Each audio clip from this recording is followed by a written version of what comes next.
बरसात में पौधों की ग्रोथ बहुत फास्ट हो जाती है, काफ़ी ज़्यादा ब्रांच निकल आती हैं, तो हमें उन पौधों की प्रूनिंग करनी पड़ती है।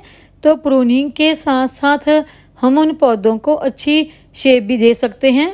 शेप देने से झाड़ी नुमा पौधे हमारे बिल्कुल एक पेड़ का रूप ले लेते हैं, जो देखने में बहुत ही सुंदर लगते हैं। नमस्कार दोस्तों, मैं वंदना, मेरे चैनल पर आप सबका स्वागत है। मेरे गार्डन में ये गुड़हल का प्लांट लगा है, तो देखिए इसके कुछ फूल जो सूख चुके हैं ना, इस तरह के, उन सब को हम हटा देंगे। बरसात का महीना चल रहा है, ये महीना तो होता ही बारिश का है, तो बारिश की वजह से हमारे पौधों की ग्रोथ बहुत फास्ट हो जाती है। हमारे गुड़हल की ग्रोथ काफ़ी अच्छी हो गई है, काफ़ी इसकी अनवांटेड सी ब्रांच फैल फूल गई हैं। जब आपके किसी भी प्लांट की इस तरह से बरसात में अनवांटेड सी ब्रांच बहुत ज़्यादा फैल जाती हैं, तो उनकी काट छांट कर देनी चाहिए। तो मैं भी कई दिन से सोच रही थी कि इसकी थोड़ी सी प्रूनिंग की जाए, ब्रांच की थोड़ी काट छांट की जाए और इसको एक अच्छी शेप भी दी जाए। जब भी आपको किसी भी प्लांट की काट छांट या हल्की फुल्की प्रूनिंग करनी हो, तो वो कभी भी ऊपर से शुरू ना करें, हमेशा नीचे से शुरू करें, यानी कि जो हमारे प्लांट की मेन स्टेम है उसके पास से शुरू करें। जब हम प्रूनिंग नीचे से शुरू करते हैं तो ऊपर से हमारा प्लांट बिल्कुल एक झाड़ी नुमा, या आप कह सकते हैं कि एक पेड़ की शेप का आपको लगने लगता है, जो देखने में बहुत ही सुंदर सा लगता है। आज हम इसी गुड़हल के प्लांट की प्रूनिंग करेंगे। तो ये प्लांट देखिए हमारा लंबाई में अभी बहुत ज़्यादा बड़ा तो नहीं है।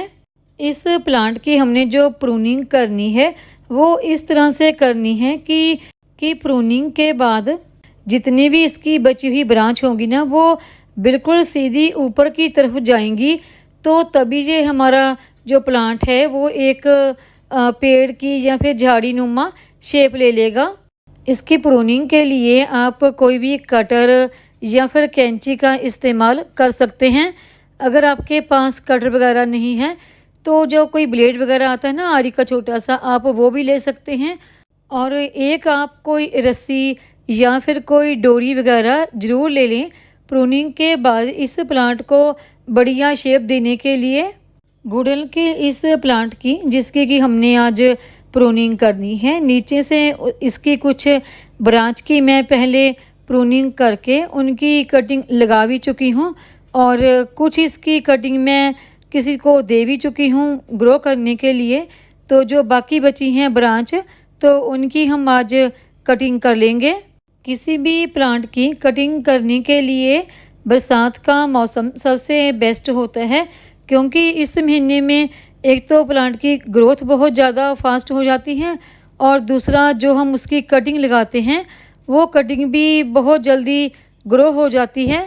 इस प्लांट की प्रूनिंग सबसे पहले हम नीचे से शुरू करेंगे। नीचे जो ये छोटी छोटी सी ब्रांच है ना, सबसे पहले इनको ही काटेंगे।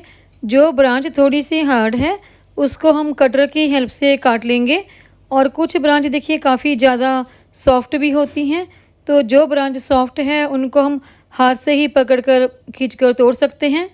तो नीचे से देखिए मैंने कुछ सॉफ्ट सी ब्रांच तोड़कर नीचे से उनकी पूरी सफाई कर दी है, क्योंकि नीचे से जितना हो सके हमने इस प्लांट को खाली कर देना है, एक ही ब्रांच रखनी है, ताकि ये प्लांट ऊपर जाकर बिल्कुल झाड़ी नुमा बन जाए। और नीचे से ये इसकी एक जो बड़ी ब्रांच है, इसको भी हम कटर की हेल्प से काट लेंगे। और देखिए जो कुछ और ब्रांच थी ना नीचे की, वो मैंने कटिंग पहले कर ली, तो उनको मैंने कटिंग से न्यू प्लांट ग्रो करने के लिए, तो देखिए नीचे से हमने वो ब्रांच भी काट दी है। अगर नीचे से ये प्लांट हमारा झाड़ी नुमा बनता रहेगा, हम ब्रांच नहीं काटेंगे, तो ये ऊपर की तरफ ज़्यादा बढ़ेगा नहीं। नीचे से ही इसकी ब्रांच की झाड़ियाँ बनती रहेंगी। नीचे की तरफ से इस तरह कटिंग करने से ये पौधा सीधा ऊपर की तरफ जाएगा। नीचे से देखिए ये प्लांट हमने पूरा क्लीन कर लिया है।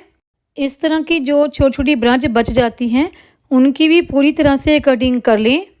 कटिंग करने के बाद अब इस प्लांट को बारी आती है ऊपर की तरफ बांधने की। तो उसके लिए आप कोई डोरी या रस्सी वगैरह तैयार रखें और किसी हेल्पर को साथ ले लें ताकि वो ऊपर से इस प्लांट को पकड़ ले, तो आप उसे नीचे से अच्छी तरह से बांध सकें। इस तरह बांधने से प्लांट को एक बढ़िया शेप मिल जाती है। और जो इसकी ब्रांच होती हैं चारों तरफ को बिखरी हुई, तो वो ऊपर की तरफ को बढ़ना शुरू हो जाती हैं। इस प्लांट को जब आपने बांधना है तो इस बात का ध्यान रखें कि बहुत ज़्यादा टाइट कसकर आपको इसको नहीं बांधना है। बहुत ज़्यादा टाइट बांधने से इस प्लांट की जो ब्रांच हैं वो धीरे धीरे करके डेड होना शुरू हो जाती हैं। और देखिए इसके नीचे भी कुछ छोटी छोटी सी ब्रांच निकली हुई हैं, तो उनको अभी हम हटा देंगे। ये हाथ से ही बहुत आसानी से हट जाती हैं। जब हम प्लांट को इस तरह से शेप देने के लिए बांध देते हैं तो धीरे धीरे जब ये ब्रांच ऊपर की तरफ रहती हैं तो ये ऊपर की तरफ ही बिल्कुल सेट हो जाती हैं और प्लांट को एक नई शेप मिल जाती है। और फिर ये प्लांट चारों तरफ फैलने की बजाय ऊपर की तरफ फैलना शुरू हो जाता है और काफ़ी बुशी सा भी दिखने लगता है।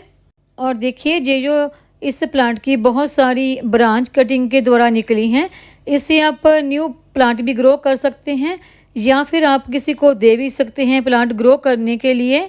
आजकल बरसात के मौसम में हर कटिंग जल्दी ग्रो हो जाती है। देखिए गुड़हल की कटिंग करने के बाद ये जो नीचे की तरफ 2 ब्रांच और है ना, जब ये प्लांट ऊपर से और ज़्यादा बुशी हो जाएगा तो फिर मैं नीचे की दोनों ब्रांच की भी कटिंग कर दूंगी। गुड़हल की नीचे से प्रूनिंग करने के बाद ऊपर से कुछ अगर कोई ब्रांच ज़्यादा फैली हुई है तो आप उसको भी थोड़ा सा प्रूनिंग करके बराबर शेप दे दें। अब बारी आती है कि जो डोरी हमने इसको बांधी है शेप देने के लिए, उसको हमने खोलना कब है। तो देखिए अगर तो आपने कोई ऐसी डोरी या रस्सी बांधी है जो धीरे धीरे समय पाकर अपने आप ही गलकर ख़त्म हो जाती हैं तो वो अपने आप ही हो जाएगी। लेकिन अगर कोई ऐसी डोरी आपने बांधी है जो धीरे धीरे खुद ख़त्म नहीं होती, तो आप उसको कम से कम 2 से 3 महीने के बाद खोलकर देख सकते हैं कि अगर आपके प्लांट ने अच्छी शेप ले ली है तो आप उसको खोल सकते हैं।